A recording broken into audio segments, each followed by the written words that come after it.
Welcome to my game pitch for Welcome to the Horde. Welcome to the Horde is a 2D top-down match 3 puzzle game where the player controls their own horde of zombies while trying to convert or annihilate the human race. Welcome to the Horde has gameplay elements from other games like Candy Crush and Checkers. My game is similar to Checkers because the player can only move zombie icons. The game is also similar to Candy Crush because of how the player needs to match 3 specific icons to either convert or kill humans. There is not a big difference between Welcome to the Horde and Checkers other than the player being the only one allowed to move pieces on the board.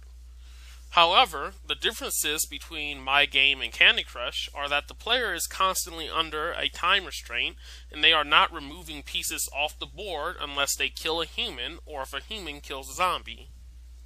Additionally, the player is given the goal of converting or killing all humans, while in Candy Crush, players are under no pressure to complete a goal. In my game, the only antagonizing forces the player has is the timer and soldiers. The soldiers will kill any zombies that match the combination of 2 soldiers and 1 zombie, even if there is multiple around the soldier. Additionally, the timer will add pressure on the player to complete the goal that has been set for them. There are only a few rules that the players will have to keep in mind.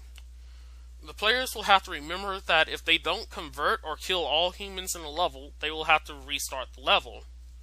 If they lose all of their zombies, they lose the game and will have to start over from level 1. However, if they manage to complete the goal of converting or killing all humans before time runs out, they will be able to advance to the next level. The players will be able to keep track of their goal in the level with the horde, timer, and human icons that are integrated into the UI of the game. In order for the player to achieve the goal of converting or annihilating the human race, they will need to make a specific combination that will allow them to do 3 actions. The only combination the player will need is 2 zombies and a soldier or a human. The player will not need to have the zombies in any particular order.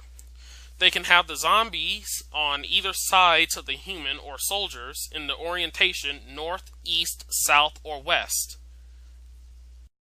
Once the player has a combination or combinations, they will then have options to select what each combination they created does. If the player chooses to infect a soldier or human, they will instantly be turned into a zombie the player can command. This brings us to the risks that I have been able to identify. Welcome to the Horde is supposed to have a post-apocalyptic art style. Because of that, the first risk would be the art needed to reinforce the ideal that the world in which the game takes place has been destroyed by the ongoing war between humans and zombies. The second risk would be how big the game is. I only planned on 7 levels being made so that players would have the first 3 levels for practice. But 7 levels may be too little for the game to be fun or too much for the time we have to work on it.